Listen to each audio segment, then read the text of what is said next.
चलो दोस्तों, शुरू करते हैं मनोचित्र कथा की मृत्युदूत। ये पढ़ने से पहले इसके पहले दो पार्ट ज़रूर पढ़े, पारसमणि और देवपुत्र। ये पिछले भागों की स्टोरी भी है, इसमें आप पॉज करके भी पढ़ सकते हैं। चलो फिर शुरू करते हैं। मेरे लिए और कोई हुक्म स्वामिनी? हाँ, अब तुम्हें ही वह हार मुझे ला कर देना होगा। जाओ, इसी समय जाकर वह पारसमणि हार ले आओ। क्षमा करे स्वामिनी, यह कार्य मैं नहीं कर सकता।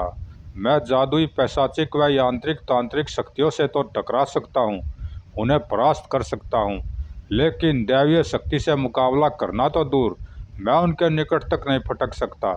चूंकि उसके इर्द गिर्द दैवीय शक्ति हैं, इसलिए मैं उस तालाब के किनारे भी नहीं जा सकता। ओ, तो फिर यह काम कौन कर सकता है? यह कार्य सिवाय महाराज सिंहराज के और कोई नहीं कर सकता, क्योंकि वह देवपुत्र है।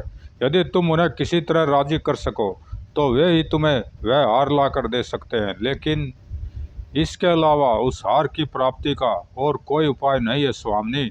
या तो किसी तरह महाराज को राजी करो, वरना यह नगर छोड़कर कहीं इतनी दूर चली जाओ जहां महाराज का साया भी तुम तक न पहुंच सके। नहीं, मैं यह ऐसा आराम छोड़कर कहीं नहीं जाऊंगी, चाहे मेरे प्राण ही क्यों न चले जाए। तो ठीक है, तुम्हारे जो दिल में आए करो, मैं जाता हूँ। कोई और कार्य हो तो बुला लेना। कहने के साथ ही मृत्युदूत धुएं का बौंडर बन गया और देखते देखते कमरे से ओझल हो गया। महाराज आज दोपहर तक लौटेंगे, जैसे भी हो मैं उन्हें पारसमणि हार लाने के लिए राजी करूँगी।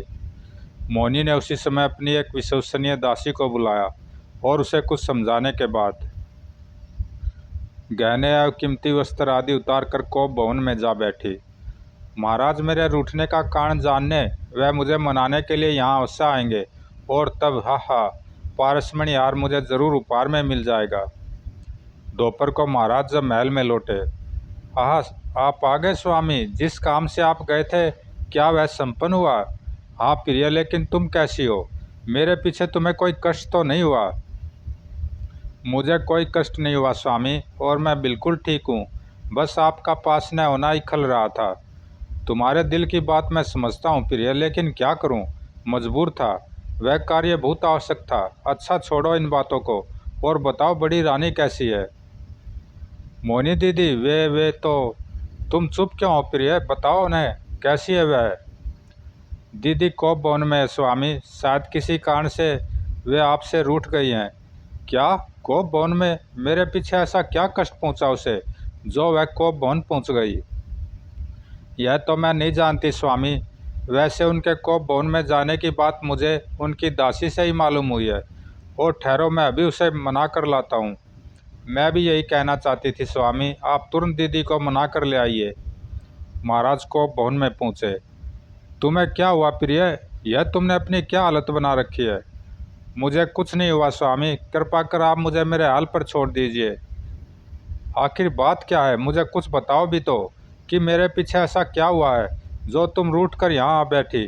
क्या किसी ने तुम्हारा हुक्म न मानने की गुस्ताखी की है, या हमसे कोई भूल हुई है, या फिर तुम्हें किसी वस्तु की कोई ज़रूरत है जो तुम हमसे साधारण तथा मांगने में हिचकिचा रही हो? अपने मन की बात मैं तभी बताऊंगी स्वामी, जब आप मुझे वचन देंगे कि मेरी बताई बातें आप किसी को भी नहीं बताएंगे, तरुलता को भी नहीं। अच्छा भाई, हम तुम्हें वचन देते हैं, अब कहो अपने दिल की बात। तो सुनिए, मुझे पारसमणि वाला हार चाहिए। बस इतनी सी बात पर तुम यहाँ रूठी बैठी हो? बस इतनी सी बात पर तुम यहाँ रूठी बैठी हो? चलो हमारे साथ, हम खजाने से एक नहीं बल्कि दो पारसमणि हार तुम्हें दिलवा देते हैं। मुझे साधारण पारसमणि वाला हार नहीं चाहिए स्वामी, मुझे एक विशेष पारसमणि वाला हार चाहिए जो एक हंस के पेट में मौजूद है। फिर मोहिनी ने पारसमणि हार के मिलने के स्थान से लेकर उससे संबंधित अन्य बातें भी महाराज को बता दी। सब कुछ जानने के पश्चात, आश्चर्य है, उस हार के बारे में तुम्हें कैसे मालूम हुआ? मुझे वह हार सपने में दिखाई दिया था, और एक देवी ने कहा था कि अगर मैं उस हार को मंगवा कर पहन लूँ तो मेरे सुहाग की उम्र 100 साल हो जाएगी और हम सारी जिंदगी जवान एवं सुंदर बने रहेंगे। ओह! महाराज सोच में पड़ गए। क्या वास्तव में मोहिनी का सपना सच हो सकता है? क्या वास्तव में काले और लाल पहाड़ के मध्य कोई ऐसा तालाब है जिसमें तैरते हंस के पेट में वैसा हार मौजूद है जिसे केवल मैं ही ला सकता हूँ। आप क्या सोचने लगे स्वामी, बोलिए न, आप वह हार मुझे लाकर देंगे या वरना जान दीजिए, मैं यही भूखी प्यासी अपनी जान दे दूंगी। ठीक है प्रिया, ठीक है प्रिया, यदि तुम्हें उस हार को पाने की इतनी इच्छा है तो मैं उसे अवश्य तुम्हें ला कर दूंगा। अब चलो यहाँ से। परंतु स्वामी, आपको इस बात का ध्यान रखना है कि हार के संबंध में किसी को भी कुछ पता न चले तथा हार किसी भी कीमत पर टूटने न पाए। ठीक है, मैं ध्यान रखूंगा। महाराज का आश्वासन पाकर मोहिनी प्रसन्न हो उठी और महाराज के साथ महल में वापस लौट आई। अगले दिन भोर होते ही महाराज उठे और नित्य क्रिया से निवृत्त हो बिना किसी को कुछ बताए चुपचाप घोड़े पर सवार होकर पारसमणि हार लाने के लिए उत्तरी दिशा की ओर चल पड़े। दिन और रात का सफर करते हुए महाराज दूसरे दिन भोर की किरणों के साथ ही लाल और काले पहाड़ के मध्य जा पहुँचे। वाह, यह रहा तालाब, लेकिन बड़ा विचित्र स्थान है यह। यहाँ जीव जंतुओं का नामो निशान तक नहीं है। चारों तरफ मरघट जैसी मनहूसियत छाई हुई है। बिल्कुल इसी तरह के तालाब के बारे में मोहिनी ने बताया था। सुनहरा हंस भी इसमें मौजूद है। आश्चर्य है, मोहिनी को सपने में यह सब कुछ कैसे दिखाई दे गया। खैर, मुझे अब पानी में उतरकर पहले हंस को काबू में करना चाहिए। वस्त्र उतारकर महाराज धीरे से पानी में उतर गए और तैरते हुए बड़ी सावधानी के साथ हंस की ओर बढ़ने लगे। महाराज पर दृष्टि पड़ते ही हंस ने उनसे बचने की काफ़ी कोशिश की, किंतु अनंत महाराज ने उसे दबोच ही लिया। ची! तालाब से बाहर निकलकर, मुझे माफ़ कर देना दोस्त, किसी का दिल रखने के लिए ही मुझे तुझ बेगुनाह का पेट चीरना पड़ रहा है। हंस का पेट चीरते ही, अद्भुत, ऐसे प्रकाश में हार के विषय में तो मैं सपने में भी नहीं सोच सकता था। खैर, इस हार को पाकर मोहिनी प्रसन्न हो जाएगी। हार को संभाल कर रखने के पश्चात महाराज ने वस्त्र पहने और घोड़े पर सवार होकर महल की ओर चल पड़े। तीसरे दिन सुबह जब महाराज अपने महल वापस लौटे तो मोहिनी बेसब्री से उन्हीं की बाट जोह रही थी। आप आ गए स्वामी, क्या मेरी कई वस्तु ले आए? हाँ प्रिय, यह लो, इसी को पाने के लिए ही तुम इतनी बेचैन थी ना। आहा, आप कितने अच्छे हैं स्वामी। अब उस चुड़ैल की जिंदगी मेरी मुट्ठी में है। इसे एकटक क्यों घुरे जा रही हो प्रिय? चलो जल्दी से इसे पहन लो, हम भी तो देखें कि हमारे दिल की रानी इस अनोखे हार को पहनकर कैसी लगती है। नहीं स्वामी, मैं इसे अभी नहीं पहन सकती। क्यों? इसे अभी पहनने में क्या कठिनाई है? आज का दिन इसे पहनने के लिए शुभ नहीं है। आगामी पूर्णमासी को ही मैं इसे धारण करूंगी। ठीक है, जैसा तुम उचित समझो। अब मैं चलूं? आप थके हारे आए हैं, कुछ देर विश्राम करें। मैं भी यही सोच रहा था। अच्छा, मैं चलता हूँ। महाराज के जाने के बाद इसे मैं मौका देखकर ही पहनूंगी। अभी पहनने से तरु मर जाएगी तो महाराज को मुझ पर संदेह हो सकता है। फिर मोहिनी ने हार को संभाल कर रख दिया। कुछ दिन बीतने के बाद एक दिन, स्वामी, न जाने क्यों आज मेरा मन बहुत उदास है। महल में जरा भी दिल नहीं लग रहा।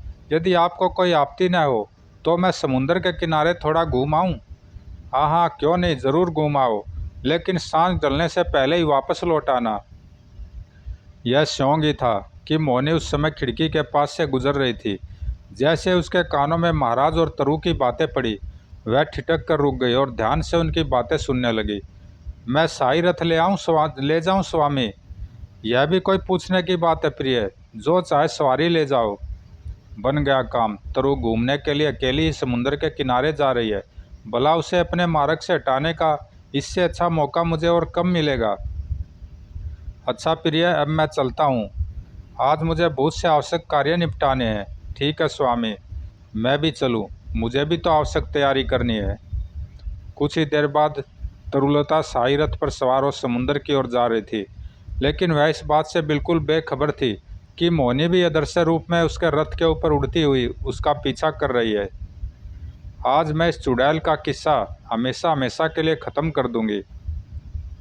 समुद्र के किनारे पहुंचकर तरुलता रथ से उतरी और प्रसन्न मन से इधर उधर टहलने लगी। आसपास कोई नहीं है, मौका अच्छा है।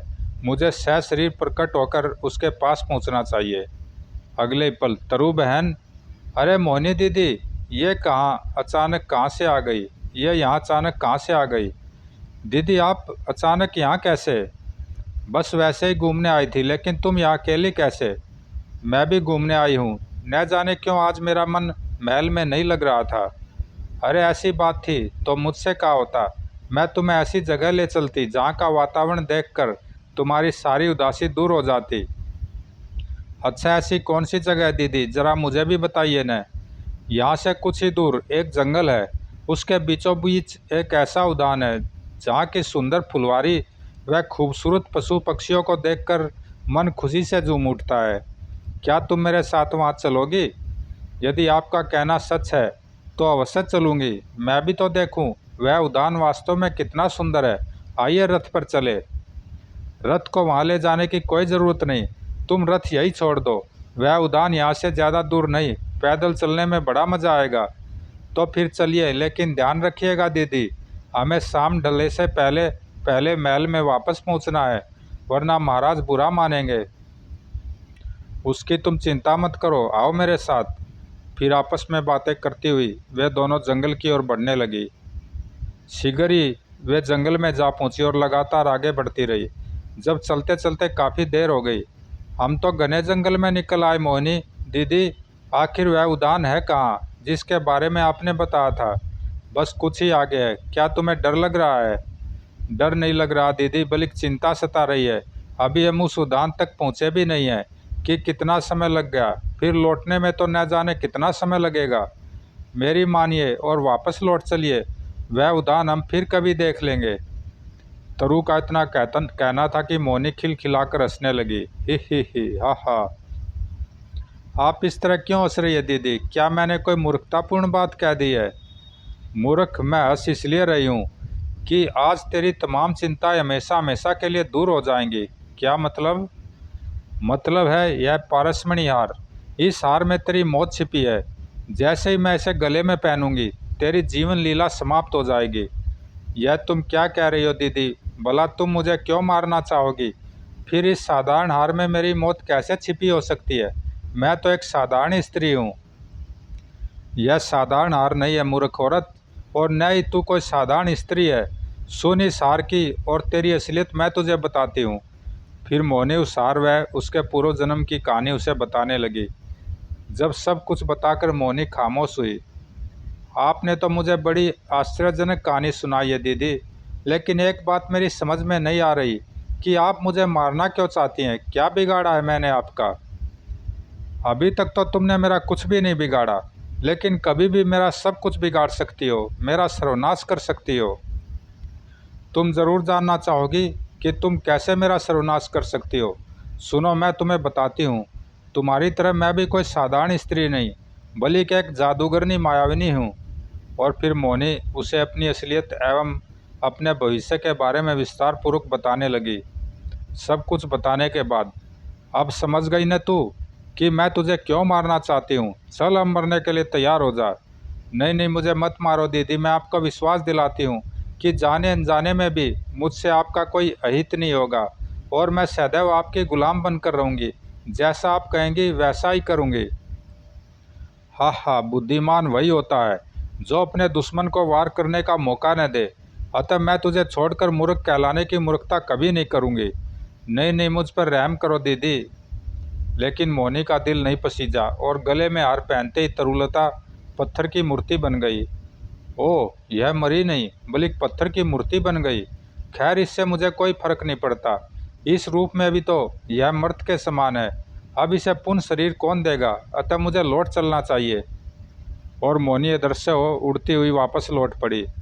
अदृश्य रूप में ही वह महल में पहुंची और खिड़की के रास्ते से अपने शयन कक्ष में पहुंच गई। शुक्र है कोई गड़बड़ नहीं हुई। अब मुझे प्रकट होकर चुपचाप सो जाना चाहिए तथा उस क्षण का इंतजार करना चाहिए जब तरु की खोज शुरू हो। अगले पल मोहिनी सहज शरीर प्रकट हुई और अपनी जादुई छड़ी और हार को छुपाने के पश्चात निश्चिंत होकर बिस्तर पर लेट गई। इधर जब काफ़ी रात बीतने पर भी तरुलता वापस महल में नहीं लौटी तो महाराज का धैर्य समाप्त हो गया। अब उसके लौटने का और इंतजार करना मूर्खता ही होगी। मुझे तुरंत सैनिकों को उसकी खोज में भेजना चाहिए। उन्होंने तुरंत महामंत्री को बुलवाया और उसे सारी बात बताई। फिर बोले, महामंत्री जी, हमारी कुछ समझ में नहीं आता कि अभी तक वह वापस क्यों नहीं लौटी। आप तुरंत सैनिकों को उसकी खोज में भेजिए, विशेषकर समुद्र के किनारे। जो आज्ञा महाराज। वैसे आप चिंता न करें, वह शीघ्र ही आपके सामने होगी।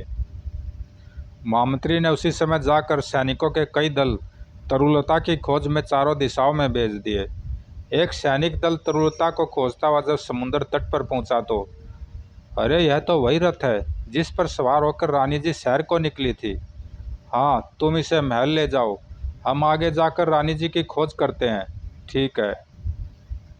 तरुलता का रथ तो मिल गया, लेकिन लाख कोशिश करने के बावजूद भी सैनिकों को तरुलता का कहीं पता नहीं चला।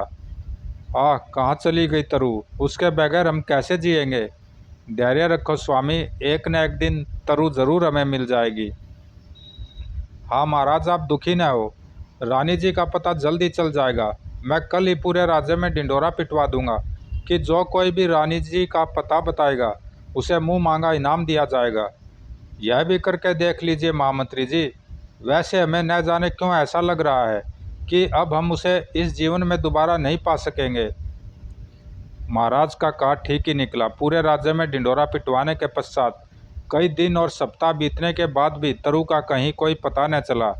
लकड़हारे रामदास से भी उसके बारे में कोई जानकारी नहीं मिली और दिन बीतने के साथ साथ महाराज का दुख भी बढ़ता चला गया। वह फिर शराब में डूबे रहने लगे। ही मायावनी, आखिर तूने तरु को अपने मार्ग से हटाकर मौत को जीत ही लिया। दिन बीतने के साथ साथ महाराज तो तरु के वियोग में घुले जा रहे थे, लेकिन मोहिनी के रूप और यौवन में दिन ब दिन निखार आता चला जा रहा था। बाकी सब तो ठीक है, लेकिन यह कमकत हार मेरी जान का बवाल बन गया है। इसे रोज़ रात को उतारना पड़ता है, वरना नींद ही नहीं आती। मुश्किल तो यह है कि इससे मैं हमेशा हमेशा के लिए छुटकारा भी नहीं पा सकती। हो सकता है इससे छुटकारा पाने से तरु को पूर्ण जिंदगी मिल जाए। इस तरह मोहिनी दिन भर तो पारसमणि हार गले में पहने रहती थी, लेकिन रात को उतार कर ही सोती थी। ऐसा वह उसी रोज से कर रही थी जिस दिन से तरु को पत्थर की मूर्ति बनाकर आई थी। एक एक कर 5-6 वर्ष बीत गए। एक दिन महाराज, महामंत्री व अन्य शुभचिंतकों के बार बार आग्रह करने पर अकेले ही जंगल में शिकार के लिए निकले और शिकार की तलाश करते करते उनकी दृष्टि 5-6 साल के एक सुंदर बालक पर पड़ी।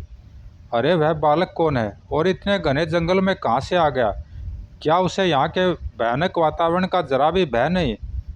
उत्सुकतावश महाराज उस बालक के पास पहुँचे। बालक, तुम कौन हो और इस जंगल में क्या कर रहे हो? तुम्हारे माता पिता कहाँ हैं? इतने घने जंगल में उन्होंने तुम्हें अकेला कैसे छोड़ दिया और क्या तुम्हें डर नहीं लगता?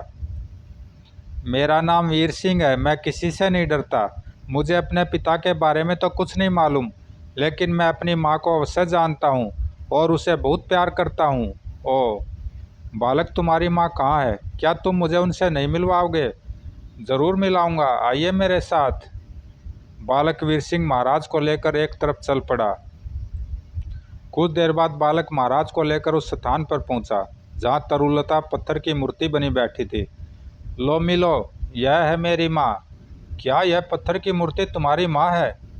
हाँ, यही मेरी माँ है। दिन को माँ पत्थर की मूर्ति बन जाती है और रात को जिंदा होकर मुझे खूब प्यार करती है। आश्चर्य है, ऐसा तो न कभी देखा न सुना। क्या बालक सच कह रहा है? फिर यह भी कितनी विचित्र बात है कि इस बुत का शरीर और चेहरा बिल्कुल तरुलता से मिलता है। आखिर कौन हो सकती है यह स्त्री? आप क्या सोचने लगे श्रीमान? बालक, मैं सोच रहा था यह ईश्वर की कैसी लीला है। वैसे क्या तुम बता सकते हो कि तुम्हारी माँ का नाम क्या है और उसकी यह हालत किसने की? वह दिन को मूर्ति क्यों बन जाती है और रात को जिंदा कैसे हो जाती है? इसमें क्या रहस्य है? इस संबंध में मैं कुछ नहीं जानता, हो सकता है माँ जानती हो। तब तुम मेरे प्रश्नों का जवाब अपनी माँ से पूछना। कल मैं दिन में फिर आऊँगा। अच्छा बालक, बहुत देर हो गई, अब मैं चलता हूँ। अच्छा, लेकिन तुमने तो अपने बारे में कुछ बताया ही नहीं। यदि माँ ने तुम्हारे बारे में पूछा तो मैं उनसे क्या कहूँगा? मैं ब्रह्मदीप का राजा सिंहराज हूँ। ओ, तो आप राजा है, वाह। अच्छा बालक, मैं चलता हूँ, लेकिन मेरी बात का ध्यान रखना। मैं सुबह फिर आऊँगा। ठीक है महाराज। अगले पल महाराज ने अपना घोड़ा अपने राजमहल की ओर दौड़ा दिया। सांझ ढलते ढलते महाराज राजमहल पहुंच गए, लेकिन उस घटना की चर्चा किसी से भी नहीं की। भोजन आदि करके वह चुपचाप बिस्तर पर जा लेटे। कौन हो सकती है वह पत्थर की मूर्ति? क्या रहस्य हो सकता है उसका? और सोचते सोचते कब उनकी आंख लग गई, इसका उन्हें होश ही नहीं रहा। अगले दिन भोर होते ही महाराज उठे और नित्य क्रिया व जलपान आदि से निर्वृत होकर घोड़े पर सवार हो जंगल में जा पहुंचे। बालक, आहा महाराज, आप आ गए।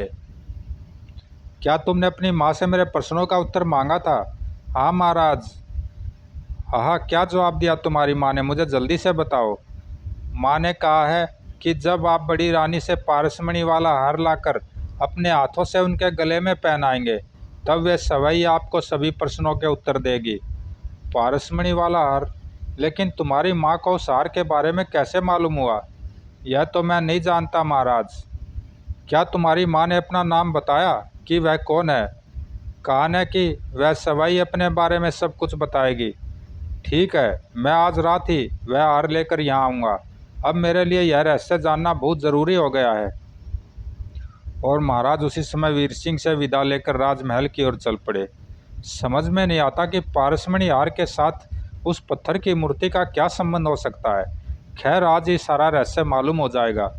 उस रात महाराज ने मोहनी के सोने का इंतजार किया। वह हार उतार कर तकिए के नीचे क्यों रख रही है? और जब मोहनी हमेशा की तरह हार उतार कर तकिए के नीचे रखने के बाद गहरी नींद सो गई। आहा, मिल गया, अब चुपचाप निकल चलना चाहिए। और वह जैसे आए थे वैसे ही लौट पड़े। कुछ ही देर बाद महाराज घोड़े पर सवार हो जंगल की ओर बढ़े चले जा रहे थे। लगभग 1 घंटे पश्चात, मैं आ गया बालक। आहा महाराज, क्या आप वह हार लाए? यह रहा वह हार। वाह, अब जल्दी से इसे मेरी माँ को पहना दीजिए। लेकिन बालक, तुम तो कहते थे कि रात को तुम्हारी माँ जिंदा हो जाती है और तुम्हें बहुत प्यार करती है, जबकि इतनी रात गए भी तुम्हारी माँ पत्थर की मूर्ति बनी हुई है। मैंने गलत नहीं कहा था महाराज। अभी कुछ देर पहले ही मेरी माँ जिंदा थी, लेकिन आपके आते ही वह पत्थर की हो गई। हाँ, पत्थर की बनते बनते उसने इतना ज़रूर कहा था कि वह तब तक किसी दूसरे इंसान के सामने नहीं आ सकती जब तक कि पारसमणि हार उसके गले में न पहना दिया जाए। और ठहरो, मैं वही हार तुम्हारी माँ के गले में पहनाता हूँ। और महाराज ने आगे बढ़कर पारसमणि हार मूर्ति के गले में पहना दिया। ऐसा करते ही, आहा तरु, मेरी प्रिय, यह तुम हो? हाँ स्वामी। सच तरु, तुम नहीं जानती कितने वर्षों बाद तुम्हें अचानक ही दोबारा पाकर हमें कितनी प्रसन्नता हो रही है। मैं भी आज बहुत खुश हूँ स्वामी। वीर बेटे, तुम अपने पिता के बारे में पूछते थे ना? लो, आज अपने पिता से मिलो। यही है तुम्हारे पिता। क्या कहा वीर सिंह मेरा बेटा है? हाँ स्वामी, से मैंने इसी जंगल में जन्म दिया है। आहा, यह सब तो मुझे किसी सुखद सपने जैसा ही लग रहा है। वीर सिंह मेरे बेटे, पिताजी, कितना खुशनसीब हूँ मैं जो मुझे तुम जैसा बहादुर बेटा मिला। प्रिय, मेरी तो कुछ समझ में नहीं आ रहा कि यह सब क्या चक्कर है। तुम पत्थर की मूर्ति कैसे बन गई? उस दिन तुम सैर करने गई थी तो तुम्हारे साथ क्या बीती? मैं आपको सब कुछ बताती हूँ स्वामी, सुनिए। मेरी इस दुर्दशा की जिम्मेदार आपकी पहली पत्नी मोहनी है, जो कि वास्तव में एक दुष्ट जादूगरनी है। क्या? यह तुम क्या कह रही हो प्रिय? तुम्हारी इस दुर्दशा की जिम्मेदार मोहनी है? हाँ स्वामी, मैं ठीक ही कह रही हूँ। आप सारी बात सुन लीजिए, फिर आपको स्वयं मेरी बात पर विश्वास आ जाएगा। कहकर तरु ने शुरू से लेकर आखिर तक की सारी आपबीती सुना दी और यह भी बता दिया कि मोहनी उसे क्यों मारना चाहती थी तथा पिछले जन्म में वे क्या थे। सब कुछ बताने के बाद वह अंत में बोली, जब मोहनी मुझे लेकर यहाँ आई थी तब मैं गर्भवती थी। उसने मुझे अपनी तरफ से पत्थर का बनाकर मर्द तो कर दिया, लेकिन वह यह नहीं जानती कि रात को जब वह हार गले से उतारती थी तो मैं जिंदा हो जाया करती थी, और दिन को जब वह हार पहन लेती थी तो मैं पुनः पत्थर की बन जाती थी। इस तरह से मैंने एक रात वीर सिंह को जन्म दिया। दिन को तो मैं इसे ईश्वर की शरण में छोड़ देती थी, लेकिन रात को मैं इसकी पूरी देखभाल किया करती थी। मुझे विश्वास था कि एक दिन वीर सिंह के द्वारा आप मुझ तक अवश्य पहुंच जाएंगे और तब मुझे पत्थर के जीवन से मुक्ति मिल जाएगी। आज वैसा ही हुआ।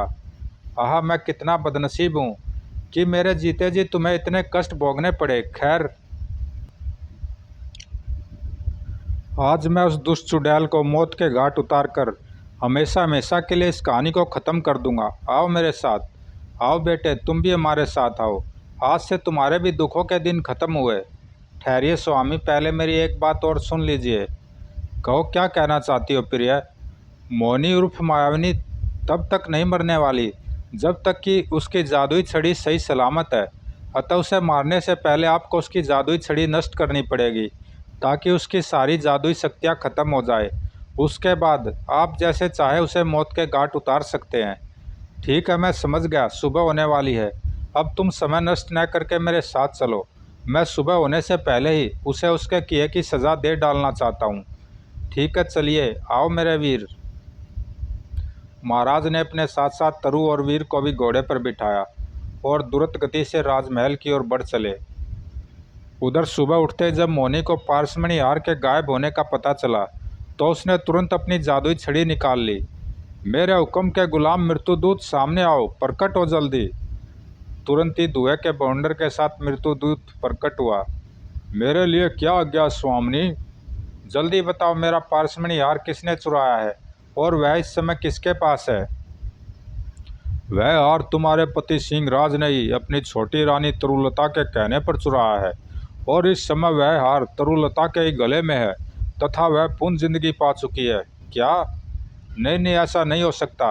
तुम कुछ करो मृत्युदूत, वरना अब मैं मारी जाऊंगी। मैं इस संबंध में तुम्हारी कोई भी सहायता नहीं कर सकता स्वामिनी। मैंने पहले ही तुम्हें इस खतरे के प्रति सचेत कर दिया था, लेकिन तुम नहीं मानी। अब भी वक्त है। यदि अपने प्राणों की सलामती चाहती हो तो यहाँ से कहीं दूर भाग जाओ, वरना सिंहराज अपनी छोटी रानी और बेटे के साथ यहाँ पहुँचने ही वाले हैं। बाकी तुम जानो और तुम्हारा काम। कहने के साथ ही मृत्युदूत धुएं का बवंडर बनकर वहाँ से ओझल हो गया। उफ, अब मैं क्या करूँ? भाग जाऊँ या महाराज का मुकाबला करूँ? और भाग निकलने में ही भलाई है। तभी, ठहर दुष्ट जादूगरनी, भाग कहाँ रही है? ओ यह कमकत आ ही मरा। मुझे तेरे बारे में सब कुछ मालूम हो गया है, इसलिए दुष्ट जादूगरनी, आज तुझे दुनिया की कोई भी दुष्ट शक्ति मेरे हाथों मरने से नहीं बचा सकती। उससे पहले मैं तुझे ही नरक में भेज दूंगी मूर्ख। ले बच मेरी जादुई शक्ति से। अगले पल मोहिनी की जादुई छड़ी से कई प्रकार के अजीबोगरीब किस्म के अस्त्र शस्त्र निकलकर महाराज की ओर बढ़े। स्वामी बचिए। लेकिन महान आश्चर्य, सभी को ऐसा लगा जैसे देवलोक के सभी देवी देवता आकर महाराज के चारों ओर खड़े हो गए हैं और वे सभी अस्त्र शस्त्र उनके शरीरों से टकराकर फूल बन गए हो। ओ नहीं! मोहिनी ने एक के बाद एक महाराज पर कई शक्तियाँ छोड़ी, लेकिन उनका भी परिणाम पहले समान ही निकला। ऐसा चमत्कार होने का कारण था महाराज का देवपुत्र होना, इसलिए सभी देवी देवता उनकी मदद कर रहे थे। तुम अपनी शक्तियों का प्रयोग कर चुकी हो दुष्ट जादूगरनी, अब मेरी बारी है, लो बचो। और इससे पहले कि मोहिनी अपनी किसी अन्य जादुई शक्ति का प्रयोग कर पाती, कड़ाक, नहीं! जादुई छड़ी के टूटते ही मोहिनी अपने असली रूप यानी मायाविनी के रूप में आ गई। तेरी सारी जादुई शक्तियाँ तो समाप्त हो गई दुष्ट जादूगरनी, अब बोल मैं तेरे साथ कैसा सलूक करूं? मायाविनी का चेहरा भय से पीला पड़ गया और उसकी आंखों के सामने मौत नाचने लगी। मुझे माफ़ कर दो महाराज, मैं आपको विश्वास दिलाती हूँ कि भविष्य में आपको या किसी को भी कोई नुकसान नहीं पहुँचाऊँगी और यह देश छोड़कर कहीं दूर चली जाऊँगी। खामोश नीच औरत, तुम जैसी भयानक चुड़ैल को मैं तो क्या भगवान भी माफ़ नहीं कर सकता। तुझे मरना ही होगा, चाहे मेरे हाथों न सही, कीड़े मकोड़ों के हाथों ही सही। राजा ने तुरंत सैनिकों को बुलाया। सैनिकों, गिरफ्तार कर लो इसे और ले जाकर मांसाहारी भूखे चील गिद्धों के बाड़े में फेंक दो। ऊपर से जहरीले कीड़े मकोड़ों को भी इस पर छोड़ना मत भूलना। जो आज्ञा महाराज। तुरंत ही, मुझे माफ़ कर दो देवपुत्र, मुझ पर रहम करो। लेकिन महाराज को उस पर जरा भी दया नहीं आई और सैनिकों ने उसे ले जाकर भूखे मांसाहारी चील गिद्धों के बाड़े में डाल दिया और साथ ही उस पर जहरीले कीड़े मकोड़े भी छोड़ दिए। बचाओ आई! इस तरह दुष्ट जादूगरनी मायाविनी का भयानक अंत हुआ। उधर दूर जंगल में, बच्चों, आज हमारे लिए बड़ी खुशी की बात है कि तुम्हारी तपस्या और लगन रंग लाई। हमारा यज्ञ निर्विघ्न संपूर्ण हुआ। गुरुदेव, यह सब तो आपकी शक्ति का प्रताप है। तभी अरे यह अकस्मात आकाश से फूलों की वर्षा कैसे होने लगी? लगता है देवगण हम पर प्रसन्न हो उठे हैं। ठहरो बच्चों, मुझे कुछ और ही लग रहा है। मैं अभी वास्तविकता का पता लगाता हूँ, कहकर महात्मा जी ध्यान मगन हो गए। कुछ क्षणों बाद जब उन्होंने आंखें खोली, तुम्हारे लिए प्रसन्नता की एक और बात है मेरे बच्चों। वह क्या गुरुदेव? दुष्ट जादूगरनी मावनी का अंत हो चुका है। क्या सच? आहा, यह ईश्वर की तरह ही बिल्कुल सच है मेरे बच्चों। तब तो गुरुदेव अब किसी भी साधु संत और फकीर को उस दुष्ट शक्ति का भय नहीं रह गया है। जंगल से काफ़ी दूर पहाड़ों के मध्य बनी एक अंधेरी गुफा में ओ मेरी शिक्षा मावनी आखिर मारी ही गई। लेकिन मैं असमर्थ थी और उसकी कोई मदद नहीं कर सकती थी। मैंने उसे पहले ही खतरे से सचेत कर दिया था, लेकिन वह अपनी शक्ति के अहंकार में मेरी चेतावनी को भी भूल गई और अकाल मृत्यु को प्राप्त हुई। और आंखें बंद करके वह पुनः ध्यान मगन हो गई। उसी दिन के बाद से ब्रह्मदीप में फिर से खोई हुई खुशियाँ लौट आई। महाराज सिंहराज और तरुलता अपने कई बेटे बेटियों के साथ पूरे 100 वर्ष तक जिए तथा ऐसा राज किया जैसा किसी दूसरे राजा महाराजा ने भी कभी नहीं किया होगा। फिर जब उनकी मृत्यु हुई और दोनों देवलोक के मुख्य द्वार पर पहुँचे तो देवलोक के सभी देवी देवताओं ने उनका भव्य स्वागत किया तथा उन्हें आशीर्वाद दिया। पिताजी, मेरे बेटे, माँ लक्ष्मी, मैं अपने दुष्कर्मों की सज़ा भोग आया हूँ, अब मुझे क्षमा कर दीजिए। मुझे अब तुमसे कोई शिकायत नहीं रह गई है देवपुत्र। जाओ आनंद पूर्वक रहो, मेरा आशीर्वाद तुम्हारे साथ है। और सिंहराज व तरु पूर्ण देवलोक में आनंद मंगल से रहने लगे। समाप्त दोस्तों। अच्छी कहानियाँ थी, ज़रूर लाइक सब्सक्राइब करना, कमेंट में बताना कैसी लगी। धन्यवाद दोस्तों।